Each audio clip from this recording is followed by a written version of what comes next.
que usted es el joven más conservador de Colombia.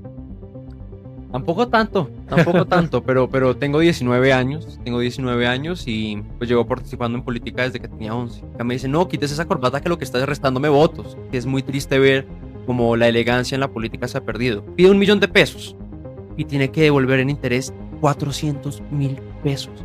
¿Qué familia aguanta eso? Yo no creo que la polarización en sí sea un problema. Pues yo creo que la polarización es una consecuencia natural de la democracia. Siempre hay un propósito mayor y ese propósito mayor se llama Colombia.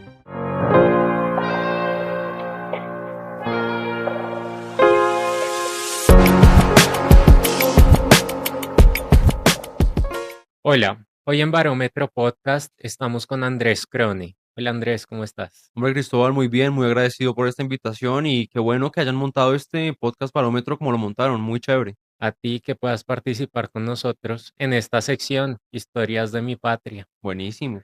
Bueno Andrés, dicen que usted es el joven más conservador de Colombia.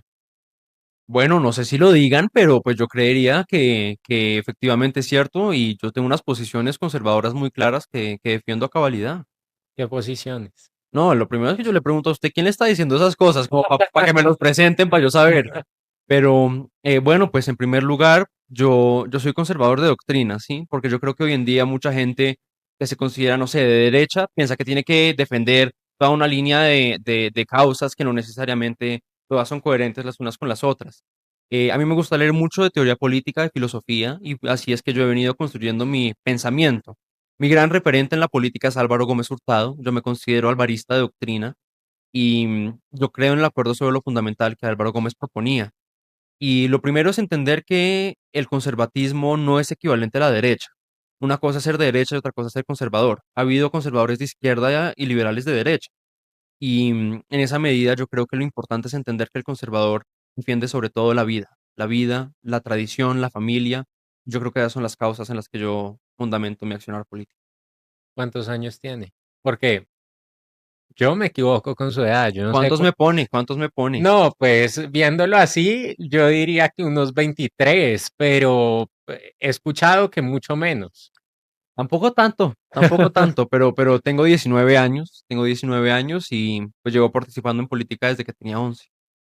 Con el tema de la edad, ¿qué es lo más divertido que le ha pasado o cuando se hayan equivocado con su edad?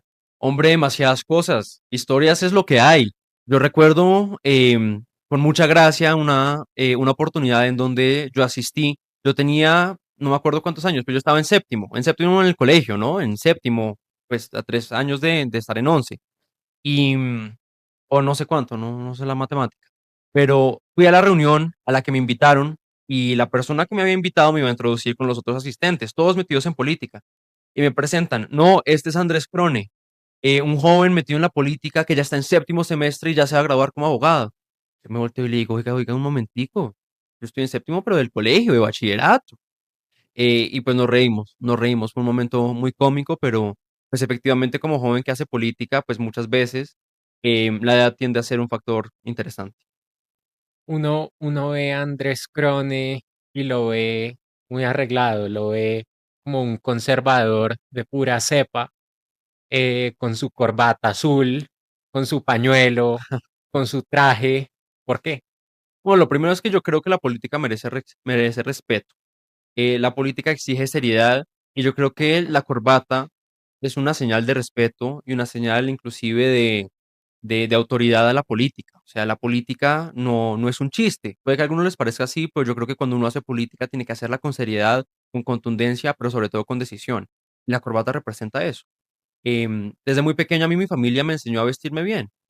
Y muchas veces me regañan, ¿no? Las personas con las que yo hago política me dicen, no, quites esa corbata que lo que está es restándome votos. Y puede que sí, pero yo creo fundamentalmente que la política merece respeto y la forma como me he visto tiene que ver con ese concepto que tengo yo sobre el respeto a lo que hago. O sea que para hacer política, nada de tenis, jeans y hoodie. No, también, mire que le pongo un ejemplo y es que hace unas semanas me tocó subir Monserrate en campaña. Me privo a subir Monserrate, es un planzazo. Pero estábamos en plan campaña y pues uno no estaba encorbatado a esos escenarios. Yo creo que hay distintos momentos para cada cosa. Y, por ejemplo, un escenario como este considera apropiado usar corbata, pues hablar de ideas, de vida, de experiencias, pero cuando uno está haciendo campaña recorriendo los barrios, pues tal vez no me pongo unos mocasines y una corbata.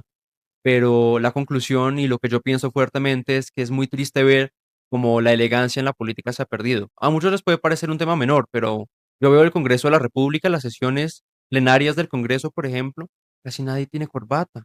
Yo creo que eso es un escenario solemne que exige de un mínimo de presentación que tristemente no se cumple. Uno ve una cantidad de gente con, a punta de corrosca que yo digo, fue pucha. Claro, la representatividad democrática, lo que usted quiera llamarlo, el nombre lindo que usted le quiera poner, pues yo no creo que debería ser así. Yo creo que tiene que haber un mínimo de la decencia en la política y eso también se expresa a través de uno cómo se viste. No, ¿sabe qué le falta a esa pinta de Andrés Crone? ¿Qué le falta? Una bandera de Colombia, un No, pin. la tengo, pero yo dije, bueno, acá hoy voy a ir godo, entonces dije, bueno, me voy a ir solo con el azul que sea protagónico, pero tengo el pin de Colombia, muy orgulloso de mi patria siempre y en los eventos pertinentes, claro que me pongo mi pin. Y no solo de Colombia, tengo un pin de la bandera de Bogotá. Ah, buenísimo, sí, porque han habido ocasiones en las que he visto debates y niños alrededor mío dicen, ¿sabe por quién quién me gusta? No por quién voy a votar o por quién votaría, quién me gusta, el que tiene la bandera. Mm. Y sobre todo pasa en los debates de Estados Unidos, cuando algunos se ponen la bandera y otros no. Pasó una vez con Trump. Trump tenía la bandera y el rival no la tenía. ¿Alguna vez te diste cuenta que tu personaje te estaba protegiendo? Ese personaje que representas. Pues hombre, Cristóbal, lo primero es que yo no creo representar ningún personaje, ni hay ningún personaje que yo he venido creando. Al contrario, yo soy quien soy, yo hago política de manera auténtica. Yo soy una persona auténtica, mejor dicho, a mí me llevan a una fiesta y se mueve más un Alcacelser en Cumis que yo. O sea, no hay forma, o mejor dicho, yo soy Típico una cachaco, típico cachaco. a lo Pedro el Escamoso. Haga de cuenta, si se quiere pensar de esa manera. Pero si yo soy cachaco, yo soy quien soy, a mí me gusta ponerme corbata, no necesariamente me gusta, pero yo no bailo en las fiestas, baila más un cartón, pero soy quien soy y así es la forma en la que yo hago política. Y, y pues yo creo que en esa medida no hay ningún personaje que yo he creado, sino que al contrario, si bien hay una, llamémosla personalidad pública detrás mío, no es una que haya creado, sino sencillamente la que se ha visualizado a partir de mi accionar político. Ok. ¿Qué no encaja en esa imagen seria que tiene la gente de ti? Pues, hombre, em, yo no sé si hay una imagen seria necesariamente, yo no sé si Bueno, yo, yo tengo una imagen seria de Andrés Crone en este momento y creo que la audiencia que va a ver el podcast también la tendría. Un pelado joven, serio. yo soy serio en la medida que yo hago las cosas bien. A mí no me gusta hacer las cosas a medias, a mí no me gusta la mediocridad. Yo creo que sobre todo en algo tan importante como la política, que es nada más y nada menos que el escenario que decide cómo viven los demás, uno tiene que hacer las cosas con seriedad. Una persona muy sabia una vez me decía, sea uno agricultor, sea uno presidente de banco o sea uno director de cine, la política nos va a impactar a todos y la vida en la que vivimos todos. Y yo creo que eso no es nada menor ni nada de lo que no tenga que reírse. Yo creo que eso es algo que exige respeto, que exige, como lo he dicho en algunas oportunidades, corriendo el riesgo de sonar repetitivo, es algo que exige, mejor dicho, uno respetar esa autoridad innata del ejercicio político. Y yo creo que esa es mi seriedad, pero quienes me conocen personalmente saben que yo soy un personaje. Bueno, eso veo. Ese Andrés conservador es de raíces conservadoras. Al final viene de familia. Vengo de familia conservadora, pero también de familia liberal. Y yo creo que uno tiene que rescatar posiciones de todos los lados. Yo creo que es un error garrafal uno cerrarse a una manera de ver la vida, y ni siquiera a una manera, a lo que dicen otras personas. Yo creo que es un error, pero mejor dicho, de la peor envergadura. Y yo soy conservador por mi experiencia de vida, por las causas que yo defiendo y que he aprendido a defender, pero yo vengo de familia tanto liberal como conservadora. Por parte paterna, digamos que la parte colombiana, mi familia siempre fue muy conservadora, y de parte materna, la parte de mi abuela paterna, materna, siempre fue también muy conservadora, pero mi abuelo, de esos liberales que se sentían todos machos por ser liberales, mi bisabuelo inclusive fue político liberal, defendiendo siempre el Partido Liberal, matándose por el Partido Liberal, y le salió un bisnieto godo. ¿Qué hacemos? Además que la política tiene sus cosas muy bacanas, pero al mismo tiempo tiene sus grandes cagadas. Así es. Y creo que a todo político le pasa, y con todo político que uno habla, bien, pues es feliz porque es lo que lo llena, pero al mismo tiempo la pueden cagar Ujú. o está llena de tristezas y creo que tú nos puedes contar de eso también. Pues yo la he cagado varias veces la he cagado. Pues para el poco tiempo que yo llevo haciendo política, he hecho muchas cosas y me he tomado decisiones difíciles, algunas buenas decisiones, otras malas, pero no me arrepiento de ninguna porque todas he aprendido. O sea, yo soy fanático del aprender de los errores de uno, porque uno siempre se equivoca, uno no sabe nada. Y por eso es que yo intento rodearme de gente que sabe más que yo, para aprender. Pero la he cagado en varias oportunidades. Muchas personas me critican, ¿no? Porque algunos me dicen que no hable de eso, pues porque me creo a mí mismo una mala imagen, pero no hay por qué esconder la realidad. Yo he pasado por 3 partidos políticos y mucha gente dice, no, el Roy Barreras de la derecha joven, ¿no? Yo no creo que sea el Roy Barreras de la derecha joven. Siempre he defendido los mismos principios, siempre he defendido las mismas causas y siempre he defendido el conservatismo en el que creo, el conservatismo como doctrina. Pero en ejercicio de defender esas ideas, primero pasé por Salvación Nacional, donde fui secretario nacional de Juventudes, pasé por el Partido Conservador, donde también manejé algunas partes del equipo de jóvenes que se llama Nuevas Generaciones, y me votaron, salí amenazado y expulsado del partido, y hoy estoy en el Centro Democrático, en donde pues, es un partido con el que estoy muy agradecido porque me abrieron un espacio para participar y que pues como Álvaro Gómez hablaba de lo fundamental, el Centro Democrático, todos estos partidos defienden lo fundamental, llamémoslo de esa manera, todos con sus pros y contras, pero este es un proceso formativo en donde yo, claro, me he equivocado en unas cosas, o sea, el hecho de que haya pasado por 3 partidos es que me he equivocado en cosas, pero de todas esas experiencias yo he aprendido siempre en defensa de los mismos ideales, siempre he sido una persona coherente con lo que creo y con lo que digo, pero sí la he cagado y pues también en su pregunta usted hablaba también de, pues de las tristezas que trae la política y yo me he alejado mucho de muchas personas por ideología, que me parece una bobada, ¿no? Una estupidez. Pero la gente se ha alejado de mí por pensar lo que pienso, pero no por eso voy a dejar de pensar. Ese es el modelo de país en el que yo sueño. Pero eso pasa, eso es natural de la política y pues obviamente uno está expuesto mucho al escrutinio público. Obviamente los políticos que van más avanzados, pues cualquier cosa que digan son titulares de prensa, pero en algo tan pequeño como lo que hago yo, pues un día yo me acuerdo que yo subí un video pues con un saco que heredé de mi papá, que me quedaba grande, ¿no? Todos los comentarios en su momento eran, uy, le queda grande el saco, poniéndose el saco del hermano mayor, como vainas, deje la bobada. Y sí me quedaba grande, que es lo peor de todo. Pero ese tipo de cosas son complicadas de la política, sobre todo cuando uno es introvertido, entender que todo lo que uno hace, que todo lo que uno dice se lo van a criticar y está bien. O sea, yo ya llegué a paz con eso, pero sí es definitivamente complicado. Hablas de una construcción, de una ideología propia, de una identidad, Mm, y esa construcción ha sido por medio del paso en distintos partidos. así es. Háblame de los tres pilares básicos de tu ideología, de lo que crees que es fundamental para una construcción de un país mejor.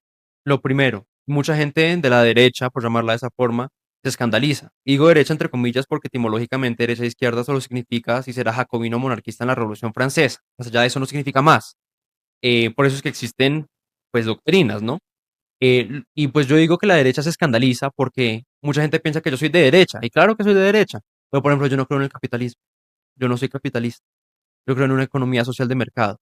Yo, a diferencia de los libertarios, que soy pues la gran tendencia, yo no creo en el Estado reducido a su mínima expresión. Claro que creo en un Estado austero, responsable, pues yo creo que el Estado tiene un rol fundamental en ayudar a las personas más necesitadas. No todo el mundo tiene el conocimiento ni los medios para montar empresa, pero como pueden montar empresa por ley, entonces déjenlos que monten empresa. No, yo no creo eso. Yo creo que el Estado reducido a su mínima expresión no puede excluir a la gente que no tiene los medios para valerse por sí mismos o para saber montar empresa, que ya todo el mundo habla de montar empresa, ¿no? Todo el mundo es emprendedor ahora. Yo no creo en eso. Yo creo en una economía social de mercado. Yo creo que el Estado tiene un rol fundamental de meterse y de ayudar a la gente. No creo obviamente en un Estado benefactor, eso ya es el otro extremo, pues yo sí creo en la presencia de un Estado fuerte. No solo desde lo económico, sino también creo en una fuerza pública fuerte, capacitada para defender algo tan básico como la integridad física de las personas y la soberanía nacional. También creo en una institucionalidad fuerte desde un punto de vista de seguridad jurídica. Nosotros tenemos instituciones fuertes, siempre las hemos tenido y yo creo que eso es lo que nos ha destacado frente a nuestros vecinos latinoamericanos y es algo que yo como político pienso defender. Eso por un lado. Por el otro, yo soy conservador en lo social. Yo creo en la familia tradicional. Yo no estoy a favor ni del aborto ni del matrimonio LGBT. Yo creo que pues el mundo, la vida se ha dado desde un punto de vista de desarrollo humano, llamémoslo ius naturalista para los abogados, en el que yo creo, en el que yo creo. Yo creo que el derecho tiene que derivarse de la naturaleza del hombre y pues yo por eso creo en la vida desde el momento de concepción, creo en la familia tradicional y creo además, pues digamos que en el rol, no quiero llamarlo social, pero en el rol colectivo del hombre. Yo creo que vivimos en una sociedad colectiva y tiene que pensar en nación como colombianos, no cada quien que le va mejor a cada uno. Yo no pienso eso. Yo creo que esos son los pilares fundamentales de lo que yo pienso y las causas que yo defiendo para seguir construyendo país. Muy interesante. Eh, Eso me lleva a pensar un poco en ese primer acto político real que te dice esta vaina va en serio, ya estoy metido en esto, no puedo echar para atrás.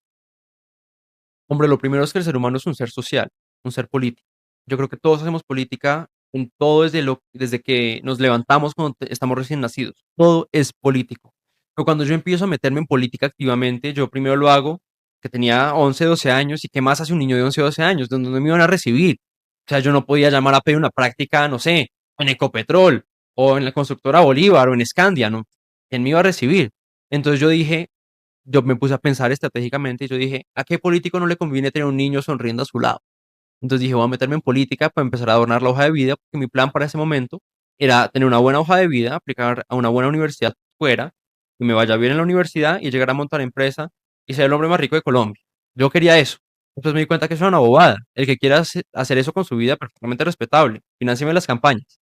Pero cuando yo me doy cuenta que lo mío era otra cosa, se da porque en ese ejercicio de hacer política, por experiencia, por adornar la hoja de vida, me empecé a ver que me iba bien, que me gustaba, que entendía.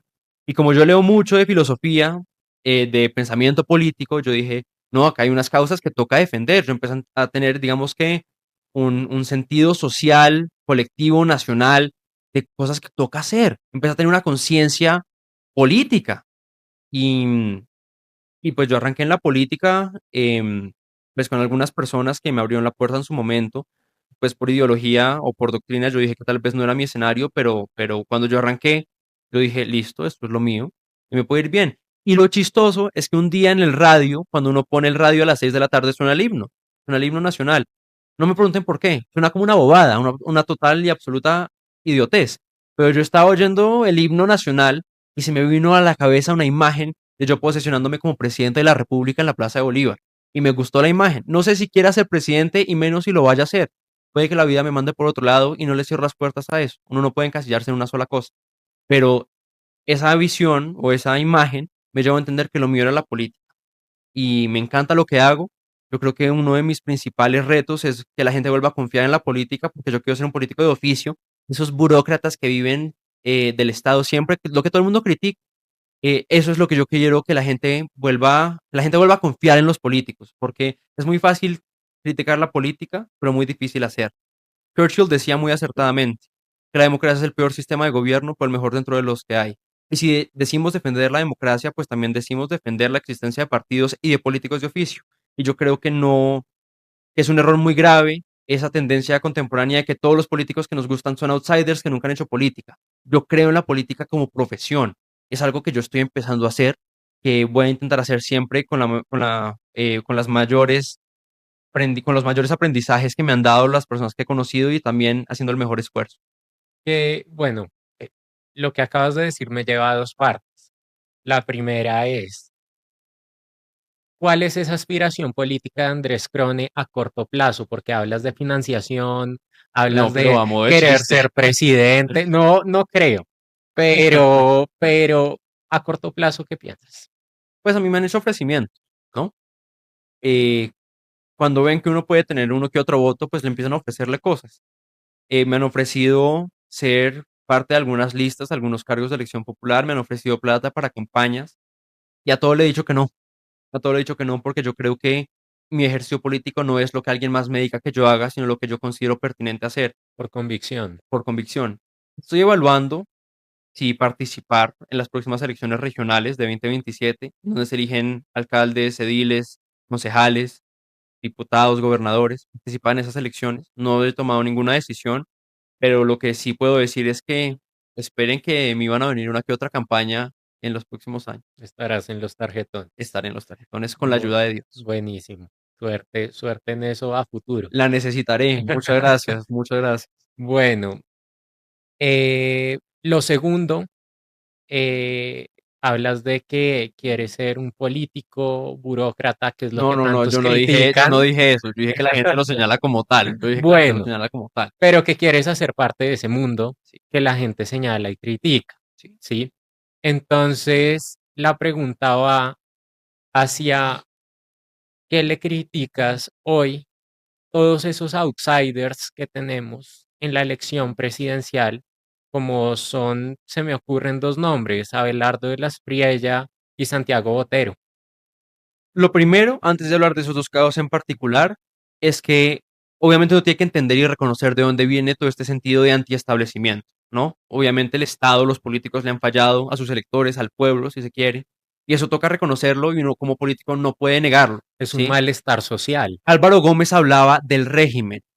Él proponía que el régimen es ese conjunto de políticos que, como lo decía su padre, Laureano Gómez, eran lentejos. Venden su voto por un plato de lentejas. No hay doctrina, no hay de verdad visión de país, sino hay elecciones, ¿no? Hay que ganar.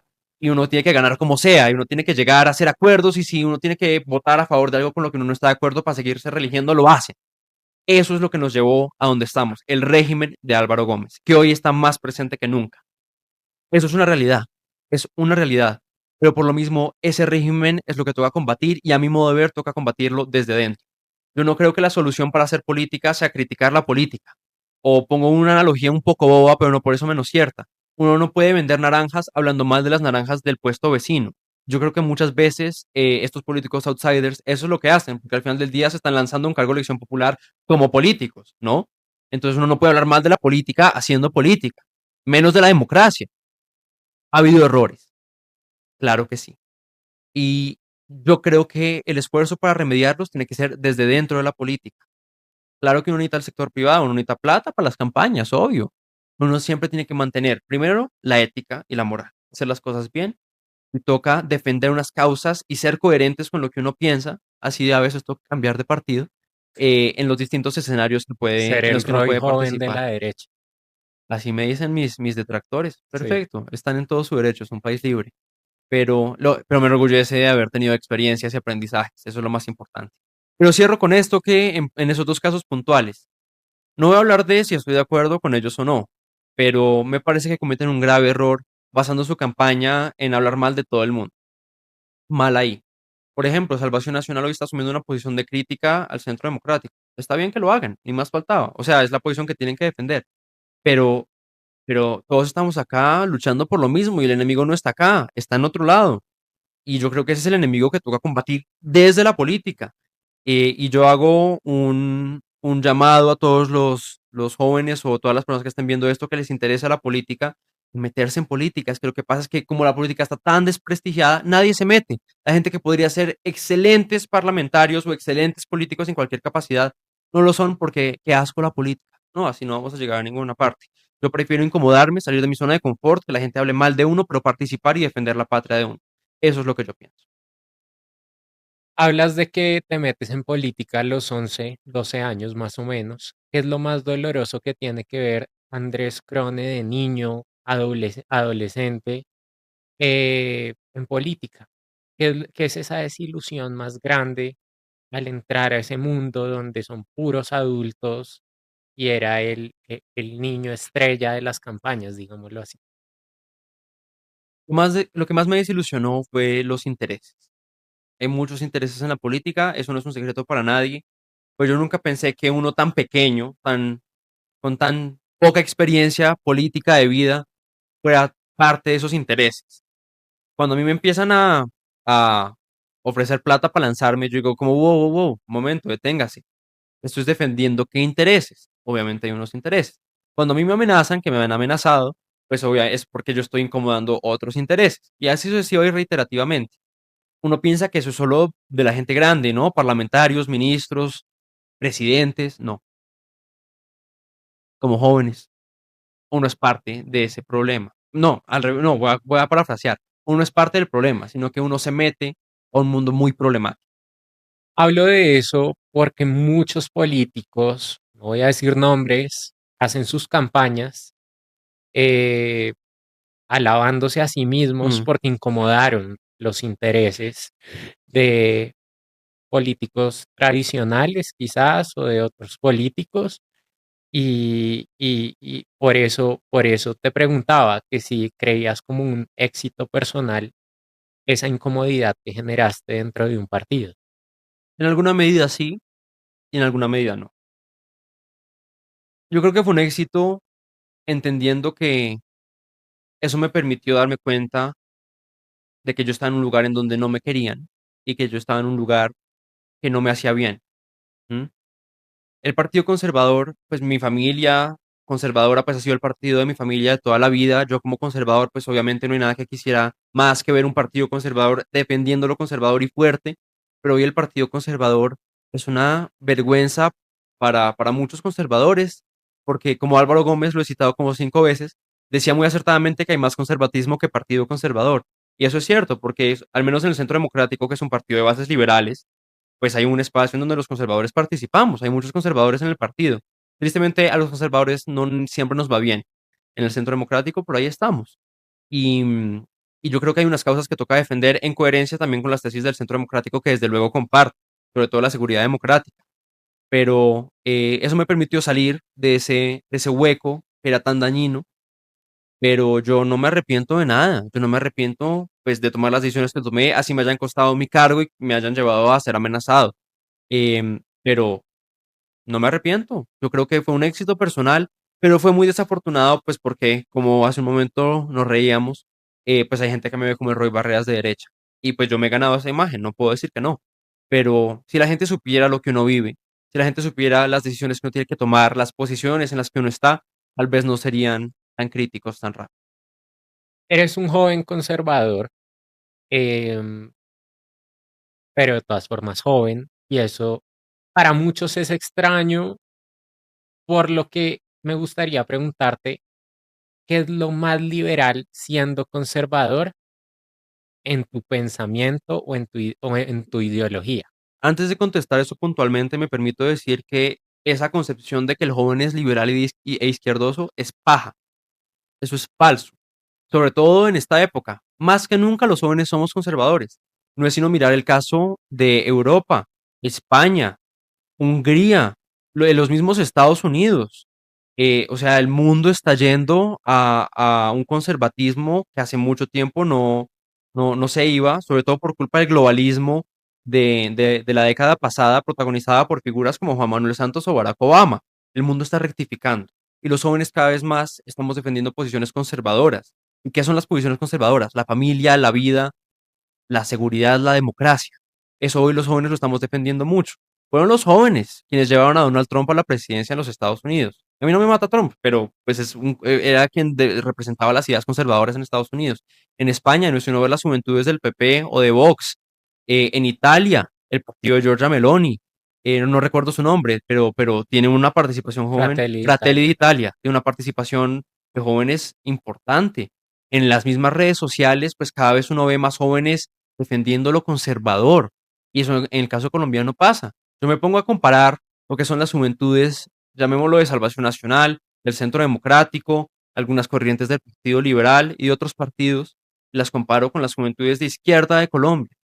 Nada que ver las juventudes de izquierda. Ahí está la JUCO, que sigue jodiendo como lleva haciéndolo 40 años, pero no tiene una cohesión de jóvenes políticos que luchan por un ideal, no la tienen. Los únicos jóvenes de izquierda que de verdad luchan por un ideal perverso son los de primera línea, que son unos delincuentes, unos vándalos. Pero los jóvenes que de verdad estamos construyendo país, fortaleciendo la democracia, estamos en la derecha. Y yo creo que eso es un fenómeno mundial muy interesante. Y no solo de la derecha, sino también el conservatismo, que no es lo mismo.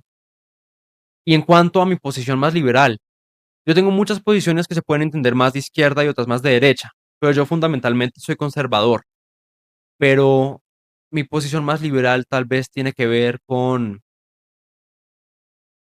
hombre, yo soy conservador, ¿qué hago? Bueno, vámonos a alguna idea progresista que te llame la atención.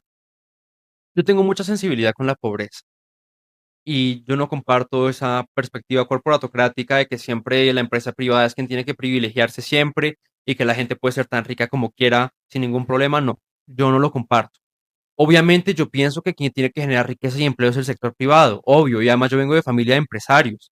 Yo creo que el sector privado tiene que fortalecerse y respaldarse, pero juepucha, a mí me da mucho dolor pasar por cualquier calle de Bogotá y ver tanta pobreza.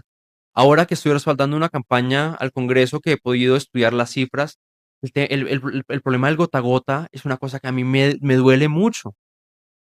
¿Cuánto le pone que es el interés de un gota a gota en Bogotá? No sé. Ponga un número. No, pues más del 4% 40%. diario. 40%. No, es el interés que le cobra por prestar plata en el gota a gota, un gota a Ujú, gota a un ciudadano que no puede acceder a un crédito bancario. sí, Entonces sale un ciudadano que no puede acceder a crédito bancario porque no tiene ni listo ya el crediticio, ni yo no sé qué tanta huevonada, perdón la palabra. sí. Entonces sale a pedir plata a un gota a gota y pide 1 millón de pesos y tiene que devolver en interés 400.000 pesos. ¿Qué familia aguanta eso? Nada. Pues es que yo creo que uno tiene que acercar al Estado con la gente necesitada porque, juepucha, eso es un dolor de patria inmenso. Por eso es que yo respaldo la idea de que uno tiene que acercar, por ejemplo, los bancos al ciudadano de a pie, que haya menos restricciones, menos limitaciones para que cada vez haya más personas con posibilidad de acceder a créditos formales. Yo por eso es que soy tan crítico de la informalidad y las ventas informales, en las ventas informales en el espacio público, porque es que uno no puede vivir en la informalidad con esos intereses de gota a gota, con tantas incertidumbres legales, fiscales, tributarias, penales, legales. Eso no es vida. Eso no es vida en sociedad. Y yo tengo un espacio muy grande en mi corazón por la pobreza. Esa es una de las causas por las que yo voy a dedicar mi vida. Yo soy muy crítico del gobierno de Juan Manuel Santos y sobre todo de él. Me parece que es un tipo funesto. Pero le voy a reconocer algo al gobierno de Juan Manuel Santos. Y es que pocos gobiernos han tenido los pantalones de verdad meterse tanto en el tema de la pobreza como lo hizo el gobierno Santos, siendo ese gobierno uno de los peores gobiernos de nuestra historia. Pero eso es un logro que yo le reconozco y yo creo que eso es una sensibilidad que tiene la izquierda, el petrismo, que yo rescato. Yo creo que la derecha es muy ajena a las necesidades de los colombianos de a pie y eso es algo que yo no quiero continuar.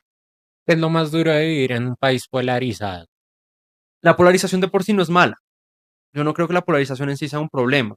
Pues la naturaleza de la democracia es que haya ideas que se contraponen, ¿no? La naturaleza griega de la democracia es, pues, llegaban los senadores o a las polis griegas, todo eso, y discutían ideas que eran distintas. Y eso era polarización, de manera que yo no creo que la polarización en sí sea un problema. El problema es la reacción a la polarización. Porque polarización ha habido siempre. El bipartidismo era polarizante, muchas cosas han sido polarizantes, pero el problema es que nosotros hemos sido un país violento. Nosotros hemos sido un país A que eso, acude a la a violencia. eso iba, Mm, porque la polarización también ha traído cosas graves. muy En cuanto a graves. violencia, recientemente lo de Miguel Uribe Sí, es parte de esa polarización coincido, eterna que tiene coincido, nuestro país. coincido. Pero yo creo que la polarización es una consecuencia natural de la democracia. El problema es la reacción a la misma, repito. Y me da una impotencia muy dura. Lo de Miguel a mí me dio durísimo, pues fue el empujón que yo necesitaba para llegar al centro democrático, porque yo simpatizaba mucho con las ideas de Miguel, pero es una impotencia. Yo creo que más que nada me da impotencia ver cómo somos un país que recurre a la violencia. Y es, por ejemplo, ver el mal llamado estallido social de 2021. Eso no era un estallido social, eso era una toma guerrillera financiada por unos intereses oscuros, inclusive extranjeros. Esa toma guerrillera fue muy violenta, fue muy violenta. Y yo ver esas cosas, como tumbaban, por ejemplo, las estatuas de próceres de independencia, ni siquiera como destruían los CAIs, las estaciones de Transmilenio, como atentaban en contra de nuestros héroes de la fuerza pública, me daba muy duro. O sea, eso no es un país civilizado. Y yo creo que esa es una de las causas que yo defiendo. Pues un país Pues pucha, con sentido común, que vuelva el sentido común. Todo eso de lo que hablas no te ha llevado a pensar en me quiero salir de este Sí, mierdero, no te ha llevado o te da más fuerzas para seguir trabajando por el nunca me país. he querido salir porque es lo que me gusta, es lo que sé hacer. Y no me imagino, mejor dicho, yo me levanto y lo primero que yo pienso es en política. Me acuesto pensando en política. Todo mi día es en función de la política.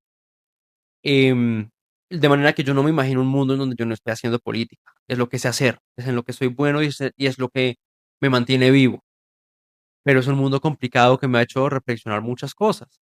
¿Hasta qué punto debería meterme tan abiertamente, tan públicamente como este mismo escenario en la política? A veces he pensado, tal vez yo sirvo más como asesor detrás de bambalinas. Pues digo, no, esa no es mi esencia. Pero sin lugar a duda, la política y las dificultades de la política me han hecho reflexionar en varias oportunidades, pero no por eso voy a dejar de hacer lo que hago. Voy a dejar de defender a Colombia. ¿Esa política sucia ha llegado a tocar la puerta de tu vida? Sí, sí. ¿Qué te han ofrecido que a veces da vergüenza admitir en política? Primero, a mí muchas personas me han dicho que tengo que decir, y eso a mí no me gusta. Mayoría de las veces ha sido, digamos que, natural dentro de una línea discursiva o de un partido, de algo, perfecto, eso está bien. Pues uno hace parte de un partido porque cree en los fundamentos de un partido, ¿no? De manera que eso no es grave. Pero cuando empiezan a decirme que decir, no voy a hablar de nombres, pero cuando empiezan a imponerme que decir sobre algunos temas en particular, sobre todo un tanto turbios, es que uno dice, bueno, yo acá qué estoy haciendo. Cuando me ofrecieron plata, a mí me ofrecieron una buena plata para ser candidato al Consejo de Bogotá en las próximas elecciones. Yo dije que no, y era una buena plata, era una buena plata. Pues yo ahí estaría amarrado a algunas personas que a mí no me gusta hacer política amarrada. Y yo digo, si yo tengo 19 años y todo este tipo de situaciones han venido pasando, pues fue pucha, ¿cuál será el escenario cuando tenga 30 con la ayuda de Dios sea parlamentario? ¿Sí?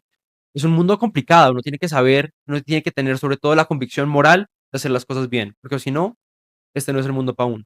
Una vez una persona muy sabia me dijo que si uno quería hacer plata, no se meta en política. Si uno quería estar tranquilo, no se meta en política. Y si uno quería que fuera fácil la vida, no se meta en política.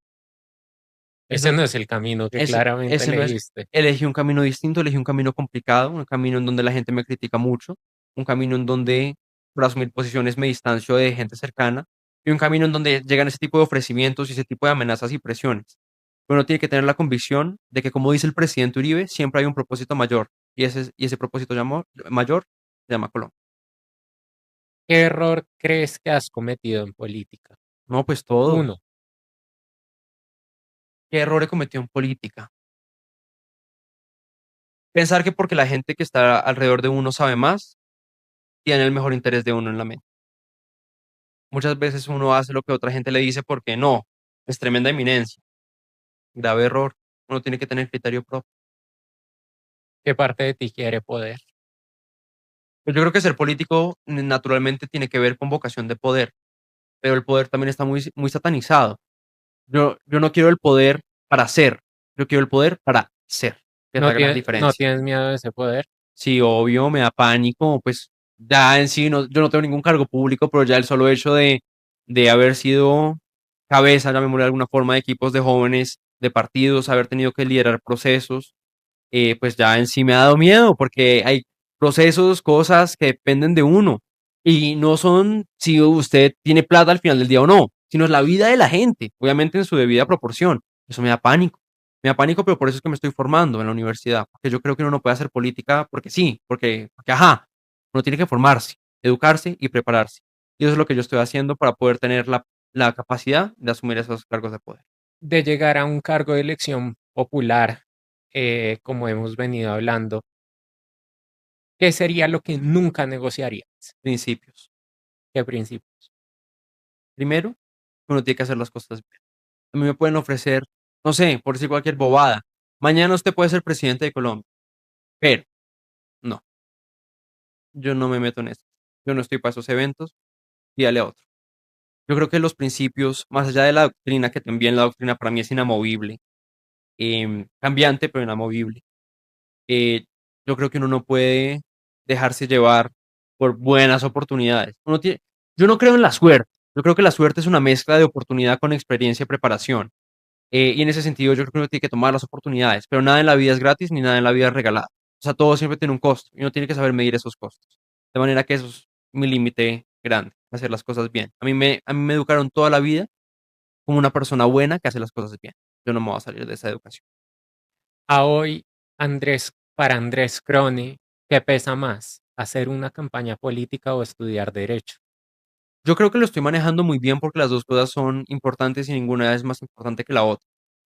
Yo no descuido la universidad, ya inclusive quiero hacer la doble con alguna otra carrera el semestre entrante, pues yo soy estudiante de Derecho y yo soy un estudiante muy aplicado, inclusive cansón, porque yo soy el típico lambón que se hace en primera fila y no se calla, que le discute al profesor, que le diga, yo soy el que le dice al profesor no sea bestia, no sea bestia, porque dicen unas bestialidades aterradoras, ¿no?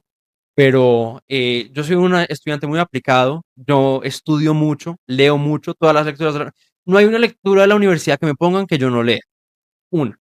Obviamente yo puedo meterla a cualquier inteligencia artificial y me la da así, ¿no? Los puntos, los 10 puntos, ¿no? Para uno sacar una buena intervención. Yo encuentro mucho valor en aprender, en formarme como abogado. Y yo le meto mucho tiempo a eso. Todas las mañanas estoy en función de la universidad, todas las tardes estoy en función de la política. Afortunadamente esta entrevista me cogió en un hueco de 5 horas, un poco aburridor, Bastante pero ahora largo. más tarde me toca volver a la universidad. Pero yo soy un estudiante aplicado, pero no por eso dejo de pensar en mi país. Te voy a hacer 4 preguntas. Intenta contestármelas en una palabra. No ¿Listo? prometo nada, pero intentaré. Idealmente. ¿Qué te duele de Colombia de manera personal y no ideológica?